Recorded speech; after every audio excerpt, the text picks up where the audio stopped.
നമസ്കാരം, IW ക്യാമ്പസിലേക്ക് സ്വാഗതം. ഈ ഒരു വീഡിയോയിൽ ഞാൻ പറയാൻ പോകുന്ന കാര്യം എന്ന് വെച്ച് കഴിഞ്ഞാൽ വളരെ സീരിയസും ഇമ്പോർട്ടൻ്റ് ആയിട്ടൊരു കാര്യമാണ്. കാരണം എന്താ വെച്ച് കഴിഞ്ഞാൽ നമ്മൾ സാധാരണ നമ്മുടെ CV അല്ലെങ്കിൽ റെസ്യൂം നമ്മൾ ക്രിയേറ്റ് ചെയ്ത് കഴിഞ്ഞാൽ നമ്മൾ ഒത്തിരി ഇൻഫർമേഷൻസ് അതിനകത്ത് ആഡ് ചെയ്യുന്നുണ്ട്. ഇത് ജസ്റ്റ് ഒരു ഫേക്ക് CV ആണ്. അപ്പം ഇതിനകത്ത് ഇഷ്ടംപോലെ ഇൻഫർമേഷൻ നമ്മൾ ആഡ് ചെയ്യുന്നുണ്ട്. ഇതിനകത്ത് കുറെ കാര്യങ്ങൾ വേണ്ടതുകൊണ്ട് വേണ്ടാത്തതുകൊണ്ട് അങ്ങനെ പല കാര്യങ്ങളും ഇതിനകത്തുണ്ട്.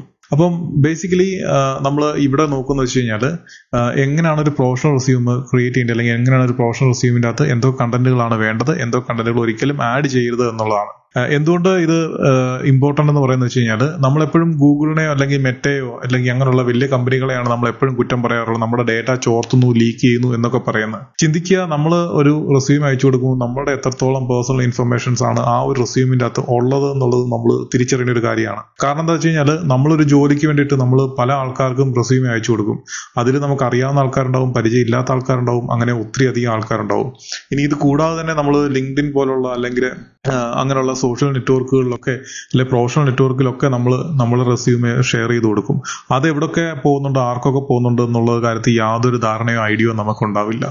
അപ്പം ഇങ്ങനെ നമ്മുടെ ഈ ഒരു ഡേറ്റ അല്ലെങ്കിൽ നമ്മുടെ ആ ഒരു ഇൻഫർമേഷൻസ്, നമ്മുടെ കംപ്ലീറ്റ് ഇൻഫർമേഷൻസ് പല ആൾക്കാരുടെ കയ്യിലോട്ട് പോവുകയാണ്. അപ്പോൾ ഇത് യൂസ് ചെയ്തിട്ട് ഇവർക്ക് പല രീതിയിൽ നമ്മളെ തിരിച്ച് നമുക്ക് പല സ്കാമായിട്ടും ഒക്കെ നമുക്ക് ഫിഷിംഗ് മെയിലായിട്ടും ഒക്കെ നമുക്ക് നമ്മളിലോട്ട് തിരിച്ചെത്താൻ ചാൻസസ് ഉണ്ട്. അപ്പോൾ ആദ്യം നമ്മൾ നോക്കുവാണെന്നുണ്ടെങ്കിൽ ഞാനിപ്പം ജസ്റ്റ് ഒരു ഫേക്ക് റെസ്യൂം ഞാനിവിടെ കാണിച്ചു തരാം. ഇത് ജസ്റ്റ് ഞാനൊരു ക്രിയേറ്റ് ചെയ്ത റെസ്യൂമാണ്.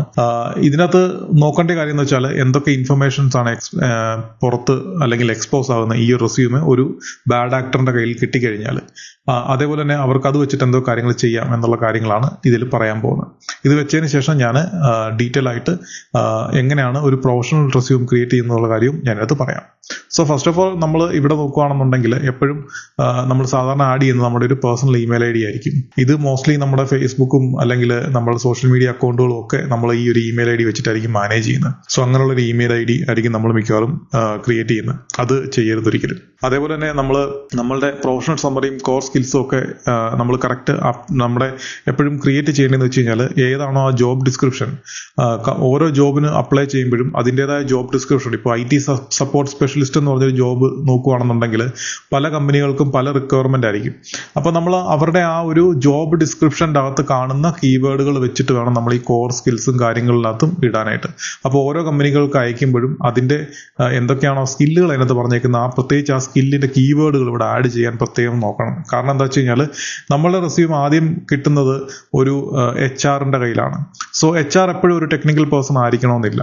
ഇപ്പോൾ ഞാൻ വിൻഡോസ് ലിനക്സ് അഡ്മിനിസ്ട്രേഷൻ എന്ന് ഞാനിവിടെ എഴുതിയിട്ടുണ്ടെങ്കിൽ പോലും ബട്ട് സ്റ്റിൽ വിൻഡോസിൻ്റെ അകത്ത് ഉള്ള ഏതെങ്കിലും ഒരു പർട്ടിക്കുലർ ഫീച്ചർ അല്ലെങ്കിൽ അങ്ങനെയുള്ള കാര്യങ്ങളെ പറ്റിയായിരിക്കും ജോബ് ഡിസ്ക്രിപ്ഷൻ്റെ അകത്ത് പറഞ്ഞിട്ടുള്ളത്.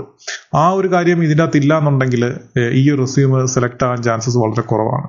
സോ അതുകൊണ്ട് റെസ്യൂമിൻ്റെ അകത്ത് ഇമ്പോർട്ടൻ്റ് ആയിട്ട് നമ്മളെപ്പോഴും ജോബ് ഡിസ്ക്രിപ്ഷൻ്റെ അകത്തുള്ള കാര്യങ്ങൾ വേണം അപ്ഡേറ്റ് ചെയ്യാൻ. ഇനി അടുത്തതെന്ന് വെച്ച് കഴിഞ്ഞാൽ നമ്മുടെ ഈ ഒരു എക്സ്പീരിയൻസ് പ്രത്യേകിച്ച് പറയുമ്പോഴത്തേനും ഒത്തിരി ഇൻഡെപ്ത് ആയിട്ടുള്ള കാര്യങ്ങൾ ഒരിക്കലും പറയരുത്. ഇപ്പം handles, password reset, manage staff onboarding accounts, ഇതൊക്കെ പറയുന്ന ഭയങ്കര വൾണറബിൾ ആയിട്ടുള്ള കാര്യങ്ങളാണ്.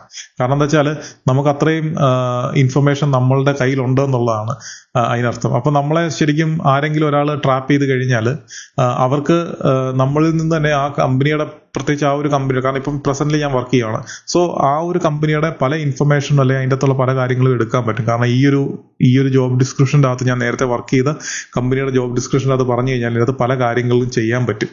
അപ്പോൾ അത് ഒരു റിസ്കി കാര്യങ്ങളാണ്. ഒരിക്കലും പറയരുത്. വളരെ പ്രൊഫഷണലായിട്ട് ജനറിക് ആയിട്ടുള്ള കാര്യങ്ങൾ മാത്രമേ നമ്മൾ പറയാവുള്ളൂ. ഈവൻ നമ്മളൊരു പ്രൊജക്റ്റിൽ വർക്ക് ചെയ്യുവാണെങ്കിൽ പോലും ആ പ്രൊജക്റ്റിന്റെ ഒരു കോൺഫിഡൻഷ്യൽ ആയിട്ടുള്ള ഏരിയ ഉണ്ട്. ആ ഒരു ഏരിയ ഒരിക്കലും നമ്മൾ ഒരു ഇതില്ലാത്ത എക്സ്പോസ് ചെയ്യരുത്.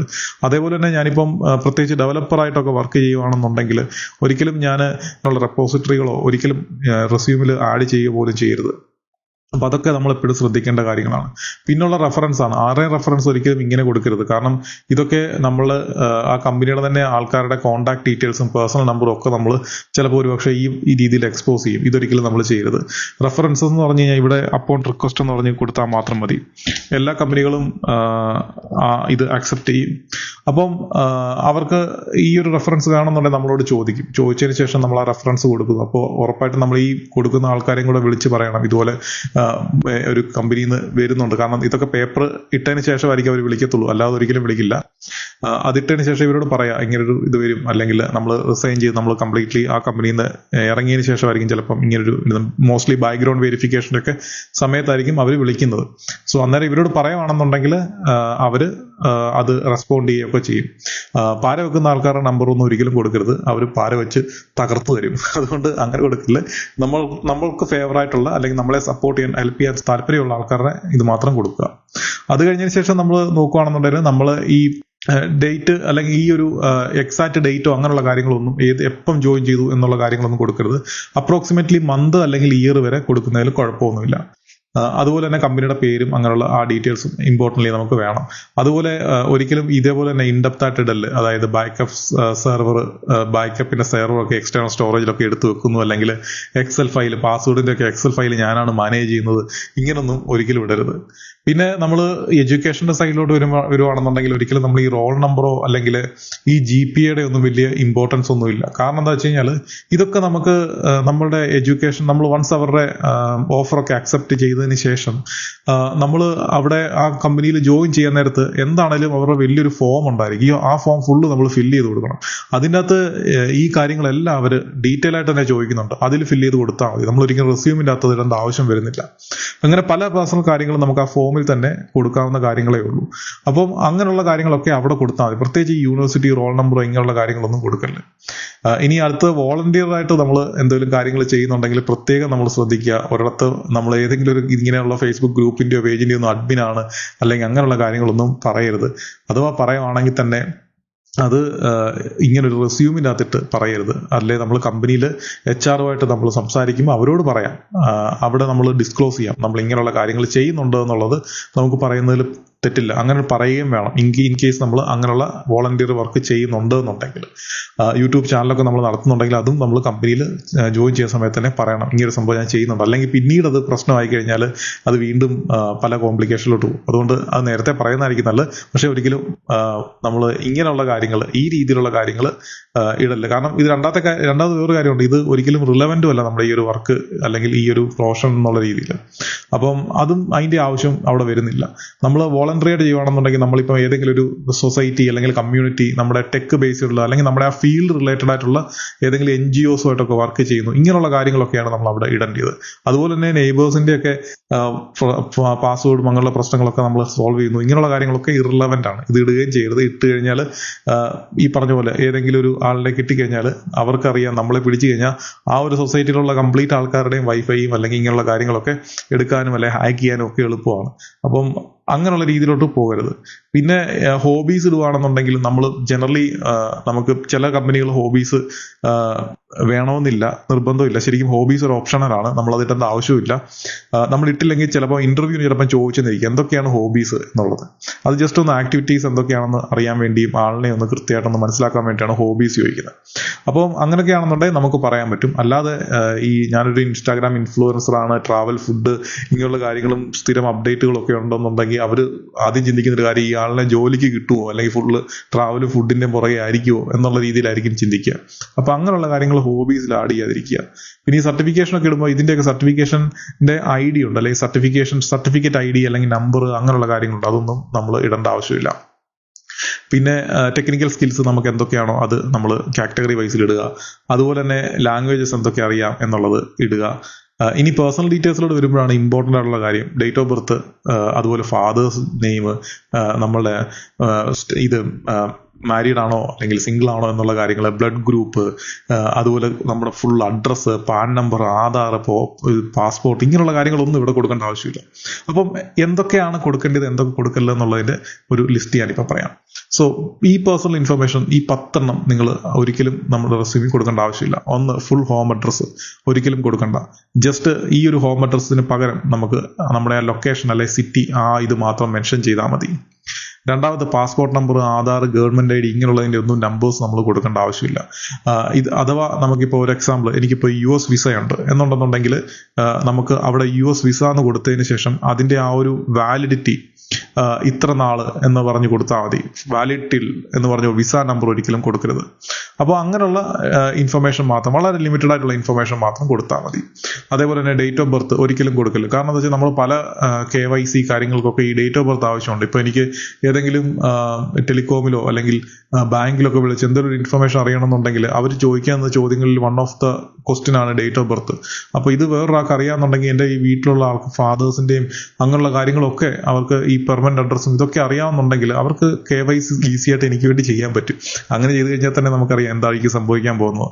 അപ്പം നമ്മുടെ ഒരു കംപ്ലീറ്റ്ലി ഒരു പേഴ്സണ അവരുടെ കയ്യിൽ കിട്ടുകയാണ്. അപ്പം അങ്ങനെ ഒരിക്കലും ചെയ്യരുത്. പിന്നെ ഉള്ളത് റിലീജിയൻ, കാസ്റ്റ്, ഇതിൻ്റെ ഒന്നും ആവശ്യമില്ല. വേണേ റിലീജിയൻ മെൻഷൻ ചെയ്യാം, പക്ഷെ അതും ഒരു ഇറലവൻ്റ് ആയിട്ടുള്ളൊരു കാര്യമാണ് ഈ ഒരു മോഡേൺ കമ്പനികളിലൊക്കെ നമ്മൾ അപ്ലൈ ചെയ്യുമ്പോൾ. പിന്നെ നമ്മളുടെ മാരീഡ് ആണോ അല്ലയോ എന്നുള്ളൊരു സ്റ്റാറ്റസ്, അതിൻ്റെയും ആവശ്യം വരുന്നില്ല. അതുപോലെ ഫാദേഴ്സ് നെയിം, മദേഴ്സ് നെയിം, ഇങ്ങനെയുള്ള ഇതിൻ്റെ ആവശ്യം വരുന്നില്ല. ജെൻഡർ ചില കമ്പനികൾ ഓക്കെ പറയും, ചിലത് ജെൻഡർ ന്യൂട്രൽ ആയിട്ടുള്ള കമ്പനികളുണ്ട്, അവിടെ ജെൻഡർ മെൻഷൻ ചെയ്യണമെന്നില്ല, ഓപ്ഷണലാണ്. പക്ഷെ നമുക്ക് ജെൻഡർ വേണമെങ്കിൽ നമുക്ക് മെൻഷൻ ചെയ്യാം. ഹോബീസ് ഇടുമ്പോൾ വളരെ സൂക്ഷിക്കണം. ആവശ്യമുള്ള ഹോബീസ് മാത്രമേ ഇടാവുള്ളൂ. അല്ലാതെ ജനറലി അത് ഓപ്ഷണലാണ്, അവോയ്ഡ് ചെയ്യുകയാണ് നല്ലത്. അഥവാ HR ചോദിച്ചാൽ അല്ലെങ്കിൽ ഇന്റർവ്യൂവർ ചോദിച്ചാൽ മാത്രം ഹോബീസിനെ പറ്റി പറഞ്ഞാൽ മതി. പിന്നെ ഫോട്ടോ പല കമ്പനികളും ചിലപ്പം ചോദിക്കാറുണ്ട്. വിത്ത് ഫോട്ടോ വെച്ചിട്ടുള്ള റെസ്യൂം അയക്കാൻ പറയാറുണ്ട്. ചില ജോബ് ഡിസ്ക്രിപ്ഷനിൽ ഫോട്ടോ ഇമ്പോർട്ടൻ്റ് ആണ്. സോ അങ്ങനെ വരുവാണെന്നുണ്ടെങ്കിൽ നമ്മൾ സാധാരണ ഒരു റെസ്യൂം അയക്കുമ്പം നമ്മൾ ഒരു ഫുൾ സൈസ് ഫോട്ടോ ഇടേണ്ട ആവശ്യമില്ല. വളരെ പ്രൊഫഷണൽ ആയിട്ടുള്ളൊരു ഫോട്ടോ മാത്രം ആഡ് ചെയ്ത് കൊടുത്താൽ മതി. അങ്ങനെ സ്പെസിഫിക്കലി ചോദിക്കുവാണെങ്കിൽ മാത്രം ഫോട്ടോ ആഡ് ചെയ്താൽ മതി. ഇനി അടുത്ത 10ാമത്തെ കാര്യം, പേഴ്സണൽ ഇമെയിൽ ID. ഈ ഒരു ഇമെയിൽ ID ഒരിക്കലും നിങ്ങൾ ഒരു റെസ്യൂമിൻ്റെ അകത്ത് യൂസ് ചെയ്യരുത്. കാരണം എന്താണെന്ന് വെച്ച് കഴിഞ്ഞാൽ ഈ ഒരു പേഴ്സണൽ ഇമെയിൽ ID ഉണ്ടെന്നുണ്ടെങ്കിൽ ഈ ഒരു ഇമെയിൽ ID വെച്ചിട്ടാണ് നിങ്ങൾ എപ്പോഴും നിങ്ങളുടെ സോഷ്യൽ മീഡിയ അക്കൗണ്ടുകൾ അങ്ങനെയുള്ള കാര്യങ്ങളൊക്കെ ചെയ്യുന്നെന്നുണ്ടെങ്കിൽ ഈസി ആയിട്ട് ഫിഷിങ് അറ്റാക്ക് ചെയ്യാൻ പറ്റുന്ന ഒരു എളുപ്പ മാർഗമാണ് ഈ ഒരു ഇമെയിൽ ID. അപ്പോൾ ഒരിക്കലും പേഴ്സണൽ ഇമെയിൽ ID ഉപയോഗിക്കരുത്. നമ്മൾ ഇന്റർവ്യൂവിന് അല്ലെങ്കിൽ ഇങ്ങനെയുള്ള കാര്യങ്ങൾക്കൊക്കെ നമ്മൾ എപ്പോഴും ഒരു സെപ്പറേറ്റ് ഒരു ഇമെയിൽ ID ക്രിയേറ്റ് ചെയ്യുവാണ് നല്ലത്.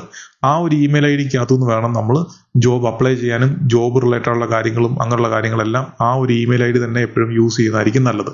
കാരണം എന്താ വെച്ച് കഴിഞ്ഞാൽ നമ്മളുടെ പേഴ്സണൽ ഇമെയിൽ IDയിൽ നാളെ ബാങ്കിൽ നിന്നൊരു KYCയുടെ ഒരു ലിങ്ക് വരുവാണെന്നുണ്ടെങ്കിൽ സ്വാഭാവികമായിട്ടും നമ്മളത് ക്ലിക്ക് ചെയ്യുകയും ചിലപ്പം ആ ഒരു പോർട്ടലിൽ പോയിട്ട് നമ്മുടെ ഡീറ്റെയിൽസ് എല്ലാം അവിടെ സബ്മിറ്റ് ചെയ്യുകയോ അല്ലെങ്കിൽ ബാങ്കിൽ ലോഗിൻ ചെയ്യാൻ നോക്കുകയൊക്കെ ചെയ്യാൻ ചാൻസ് ഉണ്ട്. അത് ചിലപ്പോൾ ഒരു ഫേക്ക് മെയിൽ ആയിരിക്കും, നമ്മൾ പോലും അറിയില്ല. അതേസമയം നമ്മളൊരു പ്രൊഫഷണൽ ആയിട്ടൊരു സെപ്പറേറ്റ് ഒരു ഇമെയിൽ ID വെക്കുകയാണെന്നുണ്ടെങ്കിൽ ഈ ഇമെയിൽ IDയിലോട്ട് നമ്മുടെ ബാങ്കിന്റെ പാസ്വേഡ് റീസെറ്റ് ചെയ്യാനായിട്ടൊരു മെയിൽ വന്നാൽ ഉറപ്പായിട്ടും നമുക്കറിയാം അത് ഒരു ഫേക്ക് മെയിലാണ്. കാരണം ഈ മെയിൽ ID നമ്മൾ ഒരിക്കലും ബാങ്കിൽ കൊടുത്തിട്ടില്ല. അതുപോലെ തന്നെ സോഷ്യൽ മീഡിയ അക്കൗണ്ട് ആണെങ്കിലും ഈ മെയിൽ ID അല്ല നമ്മൾ പ്രൊഫഷണൽ മെയിൽ ID അല്ല ഉപയോഗിക്കുന്നത്.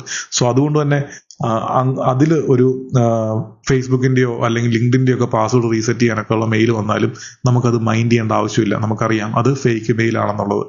സോ ആ രീതിയിലാണ് നമ്മൾ ഈ ഒരു ഇമെയിൽ ID ഒരിക്കലും നമ്മൾ പേഴ്സണൽ ഇമെയിൽ ID ഒരിക്കലും കൊടുക്കല്. അതിന് പകരം നമ്മളൊരു പ്രൊഫഷണൽ ഇമെയിൽ ID കൊടുക്കുക. അപ്പൊ ഇതെല്ലാം കൂടെ ചേർത്ത് ഒരു മൊത്തത്തിൽ ഒരു എങ്ങനെയാണ് ഒരു പ്രൊഫഷണൽ റെസ്യൂമെ ഉള്ളതെന്നുള്ളതിന്റെ ഒരു കാര്യം കാണിക്കാം. ഇതൊരു പ്രൊഫഷണൽ റെസ്യൂമയുടെ ഒരു സാമ്പിളാണ്. ഇതിനകത്ത് നമ്മൾ പേര്, ലൊക്കേഷൻ, നമ്മൾ എവിടെയാണോ ആ ലൊക്കേഷൻ, നമ്മുടെ ഇത്, അതേപോലെ തന്നെ നമ്മളൊരു പ്രൊഫഷണൽ ആയിട്ടൊരു മെയിൽ ID ആണ് പറയേണ്ടത്. ലിങ്ക്ഡിന്റെ ഒരു ലിങ്ക് കൊടുക്കുന്ന ഏറ്റവും ബെസ്റ്റ് ഒരു ഓപ്ഷനാണ്. അതും കൂടെ വെക്കുമ്പോഴത്തേനും നമ്മുടെ ആ ഒരു ഫസ്റ്റ് കാര്യം, ഈ ഫോർമാറ്റ് അല്ലെങ്കിൽ ഇങ്ങനെ വേണമെന്നൊന്നുമില്ല, ഇത് വളരെ സിമ്പിൾ ആയിട്ടൊരു ഫോർമാറ്റ് ആണ്. ഓക്കെ, അപ്പോൾ ഇവിടെ ലിങ്ക്ഡിൻ അല്ലെ അങ്ങനെയുള്ള പ്രൊഫഷണൽ നെറ്റ്വർക്കിന്റെ കാര്യങ്ങൾ ചെയ്യാം. ഇനിയും നമ്മൾ ഏതെങ്കിലും രീതിയിൽ ഏതെങ്കിലും കമ്മ്യൂണിറ്റി, റെപ്യൂട്ടഡ് ആയിട്ടുള്ള കമ്മ്യൂണിറ്റി ഒക്കെ കോൺട്രിബ്യൂട്ട് ചെയ്തിട്ടുണ്ടെങ്കിൽ അതിന്റെ ലിങ്ക് ഉണ്ടെന്നുണ്ടെങ്കിൽ അത് ചെയ്യാം. അതേപോലെ ഈ ഭാഗത്തൊക്കെ നമുക്ക് ഇപ്പോൾ CCNB സർട്ടിഫിക്കേഷൻ അല്ലെങ്കിൽ ഏതെങ്കിലും ബാഡ്ജസ് അല്ലെങ്കിൽ റെക്കഗ്നൈസേഷന്റെ ബാഡ്ജസ് നമുക്ക് കൊടുക്കണമെങ്കിൽ നമുക്ക് അതും ഇവിടെ ഡിസ്പ്ലേ ചെയ്യാം. അതൊക്കെ ആദ്യം കാണുമ്പോൾ തന്നെ HRസിനൊക്കെ പെട്ടെന്ന് മനസ്സിലാവും. പിന്നെ പ്രൊഫഷണൽ സമ്മറി വളരെ ലിമിറ്റഡ് ആയിട്ട് അല്ലെങ്കിൽ വളരെ ഒത്തിരി പാരഗ്രാഫ് ഒന്നും കൊടുക്കാതെ വളരെ ലിമിറ്റഡ് ആയിട്ട് കൊടുക്കുക. കോർ സ്കില്ല് എന്തൊക്കെയാണോ നമ്മുടെ സ്കില്ല് അത് ഇട്ട് കൊടുക്കുക. അതുപോലെ തന്നെ നമ്മുടെ ആ ഒരു പ്രൊഫഷണൽ എക്സ്പീരിയൻസ് എന്തൊക്കെയാണെന്നുള്ളത് നമ്മൾ കൊടുക്കുക. ഇവിടെ കണ്ടോ, ഇവിടെ വളരെ ഒരു എന്താ പറയുക ജനറിക് ആയിട്ടുള്ള രീതിയിൽ അതായത് കമ്പനിയുടെ കോൺഫിഡൻഷ്യൽ ഇൻഫർമേഷൻ ഒന്നും നമ്മൾ പുറത്ത് പറയാത്ത രീതിയിലാണ് ഇവിടെ ഇതിന്റെ കാര്യങ്ങൾ ഇട്ടേക്കുന്നത്. അപ്പോൾ ഈ ഒരു രീതിയിൽ കൊടുക്കുക. അതേപോലെ തന്നെ നമ്മുടെ എഡ്യൂക്കേഷൻ വരുമ്പോഴത്തേന് നമ്മൾ ആ ഒരു യൂണിവേഴ്സിറ്റിയും അതിൻ്റെ ഡിഗ്രിയും ആ ഇയറും മാത്രം പറഞ്ഞാൽ മതി. സർട്ടിഫിക്കേഷൻസ് പറയുക. അതുപോലെ ഇൻഡെപ്ത് ആയിട്ട് നമുക്ക് ടെക്നിക്കൽ സ്കില്ല് ഓരോ ബേസ് ആയിട്ട് കാറ്റഗറി ബേസ് ചെയ്ത് പറയുകയാണെങ്കിൽ അത്രയും പറയാം. ലാംഗ്വേജസ് പറയാം. ഇത്രയും കാര്യങ്ങൾ ഇട്ടാൽ മതി. ഇതിനകത്ത് നമുക്ക് അഡീഷണലി ആഡ് ചെയ്യാൻ പറ്റുന്നത് വെച്ച് കഴിഞ്ഞാൽ ഈ പറഞ്ഞ പോലെ ഹോബീസ് ആഡ് ചെയ്യാൻ പറ്റും. പേഴ്സണൽ ഇൻഫർമേഷൻ്റെ അകത്ത് നമ്മൾ നേരത്തെ പറഞ്ഞ നമ്മുടെ നേരത്തെ ഇതിൻ്റെ അകത്തുള്ള ഈ പറഞ്ഞ ആധാറോ ഇങ്ങനെയുള്ള കാര്യങ്ങളൊക്കെ മാറ്റി വെച്ചിട്ട് നമുക്ക് വേണമെങ്കിൽ വിസ അല്ലെ പാസ്പോർട്ടിൻ്റെ ആണെന്നുണ്ടെങ്കിൽ നമുക്ക് പാസ്പോർട്ട് ആണെന്നുണ്ടെങ്കിൽ നമുക്ക് ഇവിടെ ഇങ്ങനെയുള്ള ഡീറ്റെയിൽസ് കൊടുക്കുന്നതിന് പകരം ഇവിടെ വാലിഡ് ടിൽ എന്ന് പറഞ്ഞ് കൊടുത്താൽ മതി. വാലിഡ് ടിൽ എന്ന് പറഞ്ഞ് കൊടുത്തു കഴിഞ്ഞാൽ അവിടെ അവിടെ അത് വായിക്കുമ്പോൾ തന്നെ അറിയാം നമുക്കൊരു പാസ്പോർട്ട് ഉണ്ട്, അതിൻ്റെ വാലിഡിറ്റി ഇത്രയാണ് എന്നുള്ളത്. ഇനി ചില കമ്പനികളിലൊക്കെ ഡ്രൈവിംഗ് ലൈസൻസ് ഒക്കെ ചോദിക്കുകയാണെന്നുണ്ടെങ്കിൽ അതും ഈ പറഞ്ഞ പോലെ അതിൻ്റെ വാലിഡിറ്റി എത്രയാണോ ആ വാലിഡിറ്റി മാത്രം അവിടെ ഇട്ട് കൊടുക്കുക. അപ്പോൾ അന്നേരം അത് അറിയാൻ പറ്റും. ആധാറും പാനും ഒന്നും നമുക്ക് ശരിക്കും പറഞ്ഞാൽ ഇതിൻ്റെ ആവശ്യം വരുന്നില്ല. അതുപോലെ അഡ്രസ്സ് പറയുകയാണെന്നുണ്ടെങ്കിൽ ജസ്റ്റ് നമ്മളുടെ എവിടെയാണ് എന്നുള്ളതിൻ്റെ ആ ഒരു അഡ്രസ്സ് മാത്രം കൊടുത്താൽ മതി. നമ്മൾ ഒരു കൃത്യമായിട്ടുള്ള അഡ്രസ്സ് അവിടെ കൊടുക്കേണ്ട ആവശ്യം വരുന്നില്ല. ലൊക്കേഷൻ മാത്രം കൊടുത്താൽ മതി. അതുപോലെ തന്നെ ബ്ലഡ് ഗ്രൂപ്പ് വേണ്ട. അതുപോലെ ഈ ഒരു ഇത് മാരീഡ് ആണ് എന്ന് ഇത് ശരിക്കും പറഞ്ഞാൽ ഓപ്ഷണലാണ്. നിങ്ങൾക്ക് വേണമെങ്കിൽ കൊടുക്കാം, അല്ലെങ്കിൽ കൊടുക്കണ്ട.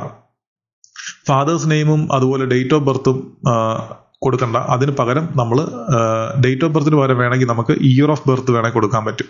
അപ്പോൾ ജസ്റ്റ് ആ ഒരു ഇയർ മാത്രം മെൻഷൻ ചെയ്താൽ മതി. കാരണം ഡേറ്റ് അവിടെ ഇടേണ്ട ആവശ്യമില്ല. കാരണം ഈ ഇൻഫർമേഷൻ ഒക്കെ നമ്മൾ വീണ്ടും വളരെ ഡീറ്റെയിൽ ആയിട്ട് നമ്മൾ ഈ കമ്പനിയിൽ ജോയിൻ ചെയ്യാൻ നേരത്ത് നമ്മളുടെ ആ ഒരു എന്താ പറയുക ജോയിനിങ്ങിൻ്റെ ആ ഒരു ഫസ്റ്റ് ഡേയിൽ തന്നെ അവർ ആ കമ്പനിയുടെ ഒരു ജോയിനിങ് ഫോം ഉണ്ടാവും. ആ ഫോമിൻ്റെ അകത്തൊക്കെ ഫില്ല് ചെയ്ത് കൊടുക്കുകയും നമ്മളുടെ എല്ലാത്തിൻ്റെ കോപ്പിയും ഇങ്ങനെയുള്ള ഇൻഫർമേഷൻ എല്ലാം നമ്മൾ ഈ പാസ്പോർട്ടിൻ്റെ ആണെങ്കിലും അല്ലെങ്കിൽ പാൻ കാർഡിൻ്റെ ഒക്കെ കോപ്പിയൊക്കെ എടുത്ത് നമ്മൾ കൊടുക്കേണ്ടതാണ്, അവിടെ സബ്മിറ്റ് ചെയ്യേണ്ടതാണ്. അപ്പോൾ അവിടെ എല്ലാ ഇൻഫർമേഷൻ അവർക്ക് കിട്ടും. സോ ബേസിക്കലി നമുക്ക് ഇവിടെ കൊടുക്കേണ്ടി അല്ലെങ്കിൽ ഒരു റെസ്യൂമിൻ്റെ അകത്ത് കൊടുക്കേണ്ടി നമുക്കൊരു ജോലി കിട്ടാൻ HR അല്ലെങ്കിൽ ആ ഒരു കമ്പനിക്ക് വേണ്ട എന്താണോ ഇൻഫർമേഷൻ ആ ബേസിക് ഇൻഫർമേഷൻ മാത്രം കൊടുത്താൽ മതി. ഡീറ്റെയിൽ ആയിട്ടുള്ള കാര്യങ്ങൾ വേണമെന്നുണ്ടെങ്കിൽ HRs നമ്മളോട് ഡീറ്റെയിൽ ആയിട്ട് ചോദിക്കും. സോ അങ്ങനെ എടുക്കുമായിരിക്കും ഏറ്റവും ബെസ്റ്റ് ആയിട്ടുള്ളൊരു ഓപ്ഷൻ. അപ്പോൾ ഈ രീതിയിൽ ആയിരിക്കണം നമ്മൾ എപ്പോഴും ഒരു പ്രൊഫഷണൽ റെസ്യൂമെ ക്രിയേറ്റ് ചെയ്യേണ്ടത്. ഇത് ഇങ്ങനെ ചെയ്യുമ്പം ഒരു കാര്യം എന്ന് വെച്ചാൽ നമ്മൾ ലിമിറ്റഡ് ആയിട്ടുള്ള പേഴ്സണൽ ഇൻഫർമേഷൻസ് മാത്രമേ ഈവൻ ഈ ഒരു റെസ്യൂമെ കുറെ തട്ടിപ്പുകാരുടെ കയ്യിൽ കിട്ടിയാൽ പോലും സ്റ്റിൽ അവർക്ക് നമ്മളുടെ ഇൻഫർമേഷൻസ് വളരെ ലിമിറ്റഡ് ആയിട്ടുള്ള കാര്യങ്ങൾ മാത്രമേ ഇതിനകത്തുനിന്ന് കിട്ടത്തുള്ളൂ. മറ്റേ ആദ്യം ഞാൻ കാണിച്ച ആ റെസ്യൂമിൻ്റെ അകത്തെ പോലെ ഒരു കംപ്ലീറ്റ് ഒരു പേഴ്സണ വരെ അവർക്ക് ഫേക്ക് ആയിട്ട് ക്രിയേറ്റ് ചെയ്യാൻ പറ്റുന്ന രീതിയിലുള്ള ഇൻഫർമേഷൻസ് മുഴുവൻ കിട്ടില്ല. സോ എപ്പോഴും നമ്മൾ അത് ശ്രദ്ധിക്കുക. കാരണം നമ്മുടെ റെസ്യൂമെ നമുക്കറിയില്ല എത്ര പേരിലൊക്കെയാണ് നമ്മൾ ഇട്ട് കൊടുക്കുന്നത്, ആർക്കൊക്കെ ഷെയർ ചെയ്ത് കൊടുക്കുന്നുണ്ട് എന്നൊന്നും അറിയില്ല. കാരണം നമ്മളെ ഹെൽപ്പ് ചെയ്യാനായിരിക്കും നമ്മുടെ ഫ്രണ്ട്സൊക്കെ അവർക്കറിയാവുന്ന പല ആൾക്കാർക്കൊക്കെ ഇട്ട് കൊടുക്കുന്നത്. അപ്പം അവരും വീണ്ടും അവർക്കറിയാവുന്ന പല ആൾക്കാർക്കൊക്കെ ഇട്ട് കൊടുക്കുമായിരിക്കും. അപ്പം അങ്ങനെയൊക്കെ വരുമ്പോഴത്തേനും അതങ്ങ് അങ്ങ് പല ആൾക്കാർക്കിലോട്ടും പോവുകയാണ്. സോ ഈ ഡേറ്റ കളക്ടേഴ്സ് അല്ലെങ്കിൽ ഇങ്ങനെയുള്ള റെസ്യൂം കളക്ടേഴ്സ് ഒക്കെ ചെയ്യുന്നത് വെച്ച് കഴിഞ്ഞാൽ ഇത് വെച്ചിട്ട് പല രീതിയിലുള്ള സ്കാമുകളും കാര്യങ്ങളൊക്കെ അവർ റൺ ചെയ്യും. അപ്പം ഒരിക്കലും അതിനൊരു ഇരയാവാൻ ഇടവരുത്തരുത്. അപ്പം ഇത് ശ്രദ്ധിക്കുക. ഈ റെസ്യൂമെ കൊടുക്കുമ്പോൾ ഇത്രയും കാര്യങ്ങൾ ഓർത്തിരിക്കുക.